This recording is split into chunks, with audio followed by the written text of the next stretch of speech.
तरी आता किती बोलो, भले या सुखामी नलो, ऐसे म्हणत खेवी डोलो, लागला देवो।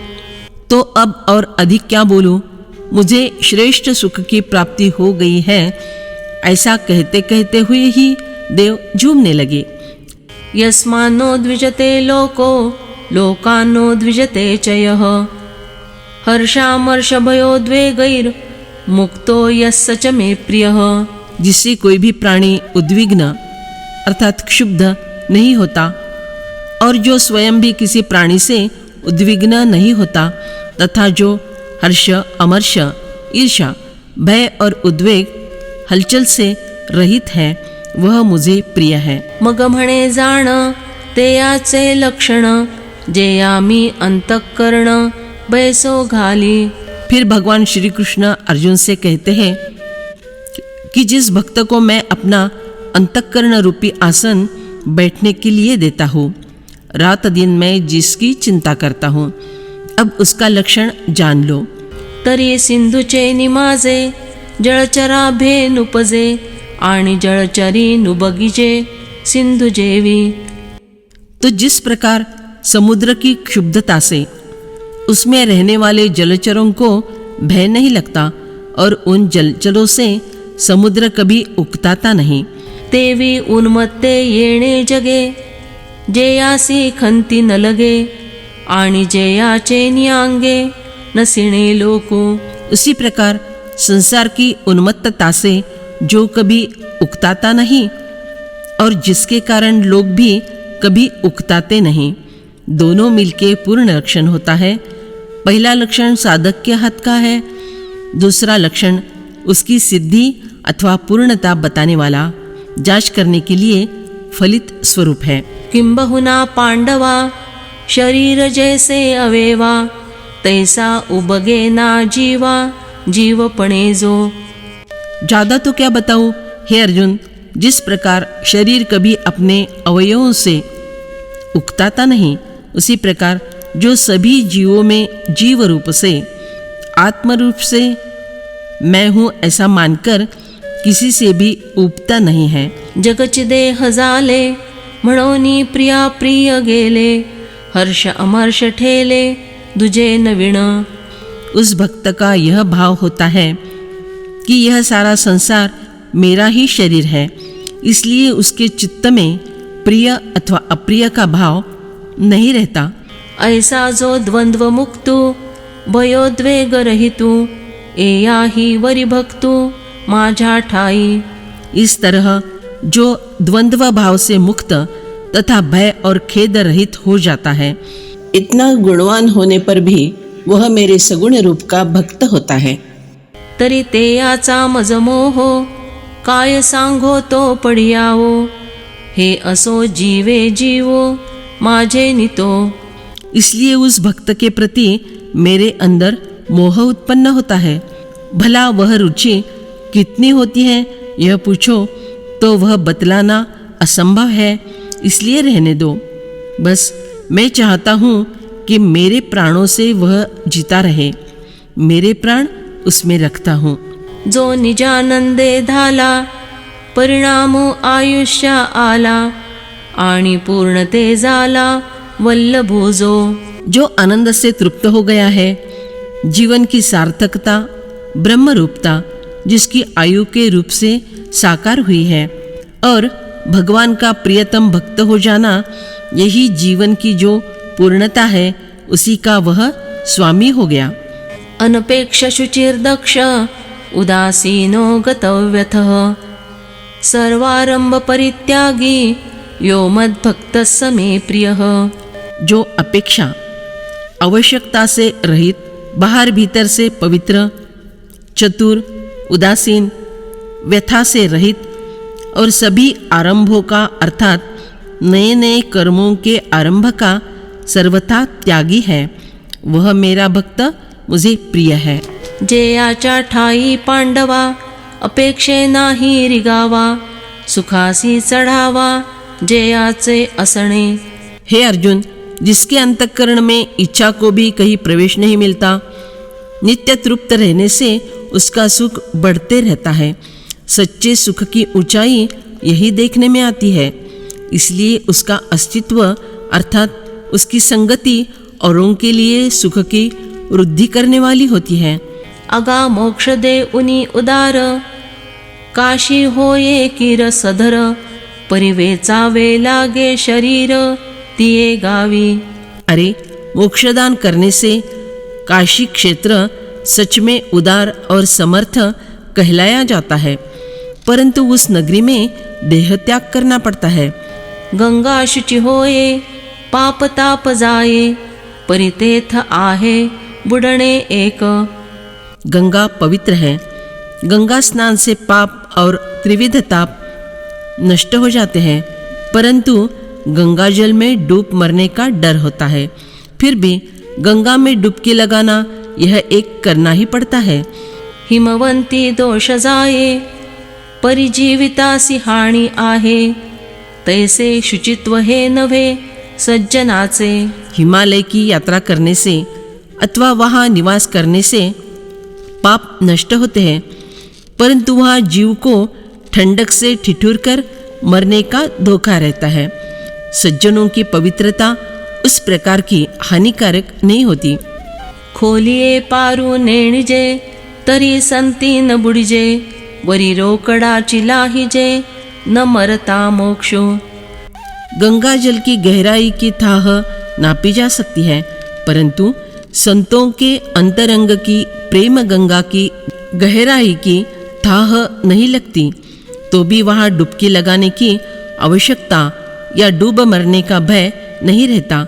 उल्टा संतों के संग तो मरने के पहले ही जीते जी ही उसे नगद मोक्ष की प्राप्ति होती है। संताचे नि आंग लगे, पापा ते जिणणे गंगे, ते याचे निसंगे, शुचित्व कैसे। संतों के शरीर स्पर्श से गंगा में पवित्रता आती है, और जो जीव गंगा में स्नान करते हैं उनके पापों को नष्ट करने की सामर्थ्य उसे प्राप्त होती है। उन संतों के संगति में कितना श्रेष्ठ पावित्र्य होगा। संत संग जीव को अंतर्बाह्य शुचित्व प्रदान करता है। म्हणोनी असे जो ऐसा, शुचित्वे तीर्था कुवासा, जेणे लंघविले दिशा मनोमळ। इसलिए ऐसा भक्त जो स्वाभाविक पवित्रता के कारण तीर्थों के लिए आश्रय बनता है, जिसने मन के दोष भी सब दिशाओं के उस पार भगा दिए हैं। आत बाहिरी चोखाळू, सूर्य जैसा उजाळू, आणि तत्वार्थीचा पायाळू देखणा जो। जिस प्रकार सूर्य अंदर और बाहर तेज का ही बना रहता है, उस प्रकार वह भक्त अंदर अर्थात मन से और बाहर शरीर से निर्मल रहता है, और कर्म करते समय साध्य के समान साधन भी पवित्र रखने वाला आत्मा रहता है। और जिस प्रकार पैरों में दृष्टि की शक्ति रखने वाले को भूमि के अंदर के द्रव्यों का खजाना साफ दिखाई पड़ता है, उसी प्रकार जो गूढ़ ऐसे आत्मरूप का दर्शन करने वाला है। व्यापक आणि उदास, जैसे कोंदले आकाश, तैसे जेयाचे मानस सर्वगत। जिस प्रकार आकाश सर्वत्र व्याप्त रहता है, फिर भी वह सबसे अलिप्त रहता है, उसी प्रकार जिसका मन सभी जगह संचार करते रहता है, फिर भी सबसे उदासीन अनासक्त रहता है। संसार व्यथे फिटला, जो नैराश्ये विनटला, व्याधा हातोनी सुटला, विहंगु जैसा। जो निरीच्छा रूपी अलंकार से विभूषित हो गया, वह संसार के दुखों से उसी प्रकार मुक्त हो गया, जिस प्रकार किसी व्याध के हाथ से छूटा हुआ कोई पंछी हो। तैसा सततू जो स्वसुखे, कवणीट वचने दखे, नेणिजे गतायुखे, लज्जा जैसी। जिस प्रकार किसी मूर्तक की ओर से लज्जा कैसी होती है यह जाना नहीं जाता, उसी प्रकार वह भक्त नित्य आत्म सुखमय रत रहने से किसी भी प्रकार के दुखों को देखता तक नहीं, बेचैन नहीं होता। आणि कर्मारंभा लागी, जेया अहंकृती नाही आंगी, जैसा निरिंधन आगी विझवनी जाए। और कोई कर्म का आरंभ करते समय उसमें मैं करता इस प्रकार का अहंकार नहीं रहता। जिस प्रकार ईंधन न मिलने पर अग्नि अपने आप बुझ जाती है, वह भक्त शांत रहता है। तैसा उपशमुची भागा, जेयासी आला पैगा, मोक्ष तेयाच्या आंगा लिहिला असे।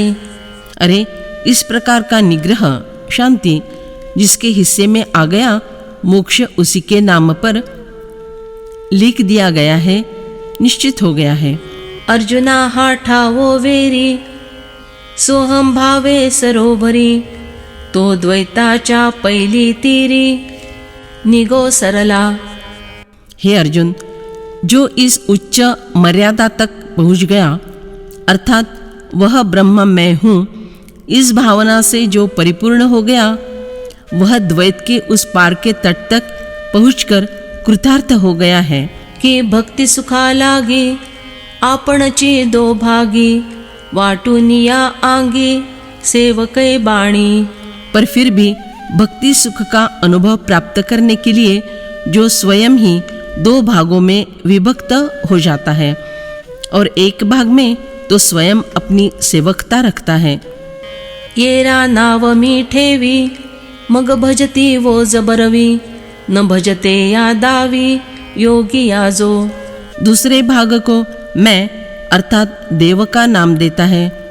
फिर ऐसा जो भक्त है वह अपने आचरण से भक्ति न करने वाले योगी जनों को भक्ति की वह अच्छी रीत समझा देता है। ते याचे आम्हा व्यसन, आमुचे तोची निधान, किंबहुना समाधान तो मिळे तई। उस भक्त से मुझे अत्यधिक प्रीति होती है, वह भक्त मेरी धरोहर होता है। ज़्यादा तो क्या कहूँ, परंतु वह जब मिलता है तब मुझे बहुत समाधान होता है। तेया लागी मज रूपा येणे, तेयाचे निमज एथ असणे, तेया लोण कीजे जीवे प्राणे ऐसा पढ़िए। उससे भेंट हो जाए इस कामना से मुझे सगुण रूप धारण करना पड़ता है और इसी कारण से मुझे यहाँ मृत्युलोक में रहना पड़ता है। वह भक्त मुझे इतना अधिक प्रिय होता है कि मैं उस पर जी जान निछावर कर देता हूँ। यो न रुष्यति न द्वेष्टि, न शोचति न कांक्षति, शुभाशुभ परित्यागी भक्तिमान्य समे प्रियः।